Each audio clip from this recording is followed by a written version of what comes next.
we have brand new scenes from the third season of Squid Game. That's right, a scene that reveals who the frontman is talking to on the phone. We also see a connection to his brother, Jun-ho, and find out what he and the crew on the boat will be doing. There's a reveal about the moment Gi-hun wakes up at the start of the season after the coffin incident.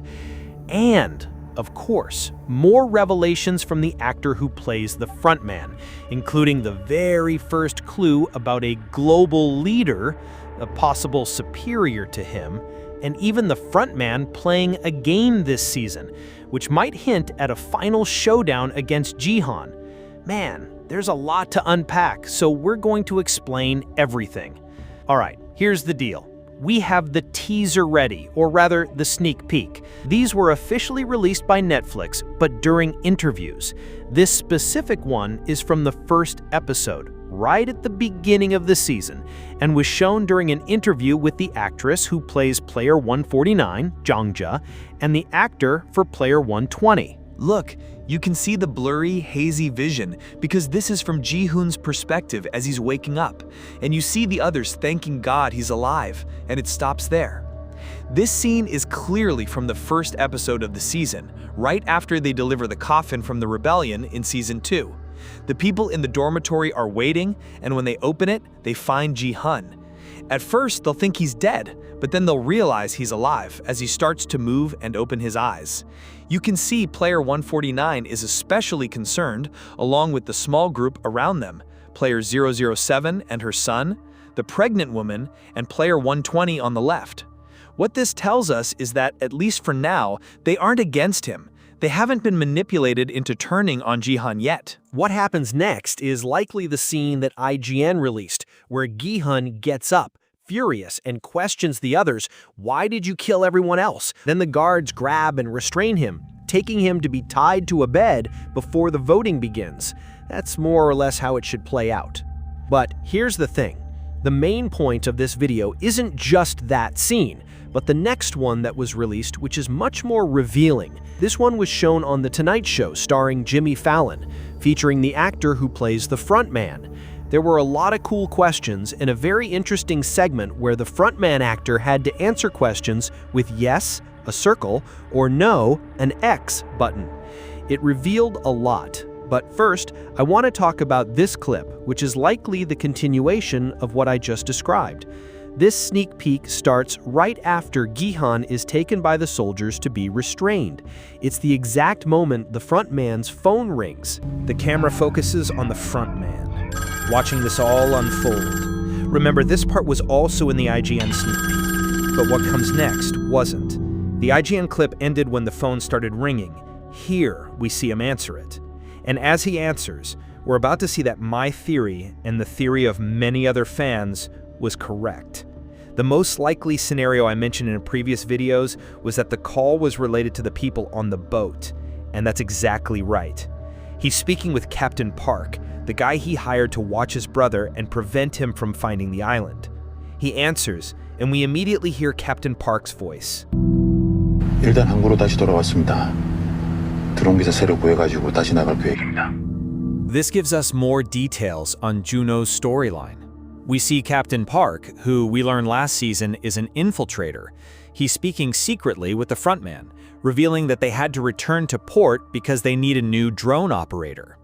For whatever reason, maybe the trap that killed some soldiers or the soldier Captain Park himself killed, they are without a drone pilot. They've been using a drone to scout the many islands in the area, trying to find the right one. So Jun-ho is now on the mainland looking for a new pilot before they can resume their mission. This means they gain time, which is actually good news for the frontman. While they're back at the port, the games can continue.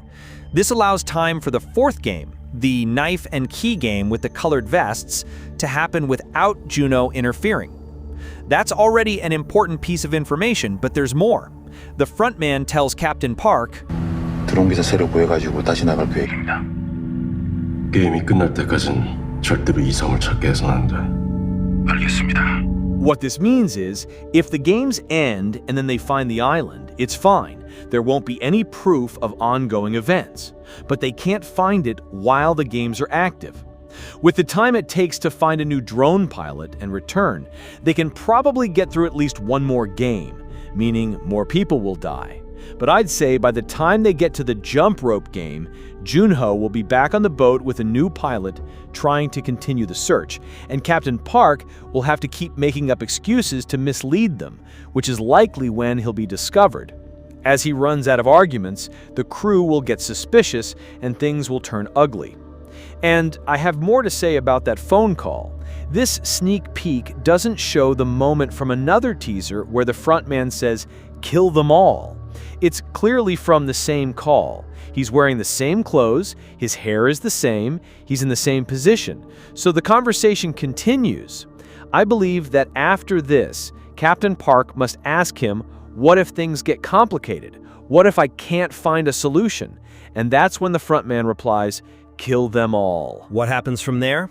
Once he's discovered, Captain Park will likely send one last message to the frontman, who will then dispatch soldiers to hunt them down by boat, as seen in last week's trailer. He can't risk Captain Park failing. In that scene, the soldiers are chasing a boat with only Jun-ho in it. This suggests that the soldiers will ambush the boat, killing everyone else. At some point, Jun-ho have to grab a scuba tank, dive into the water, and swim his way to the island's hidden cave, which explains the images of him arriving alone with an oxygen tank. Now let's get back to the interview, because the most important points were there. In the final segment of the Jimmy Fallon interview, they get to the part with the yes circle and no X buttons, and he asks some crucial questions. There are about 4 of them. The first is, are there other players in the game who know your true identity? The actor hesitates, but then presses the circle for yes, confirming that other people in the game this season know who the front man really is. Who could it be? Does this confirm an undercover VIP among the players, like some theories suggest? We can't know for sure, but it's an interesting answer. Then it gets better. Jimmy Fallon asks, "We saw you play some games in Season 2. Will we see you play any games in Season 3? He gets very anxious, clearly afraid of dropping a spoiler, but in the end, he presses both buttons. To me, this heavily implies the answer is yes, but if he said so directly, it would be a massive spoiler that the frontman is returning to the game, so pressing both is the safest way to answer. The question I've been discussing since the beginning of the year about the so-called global leader.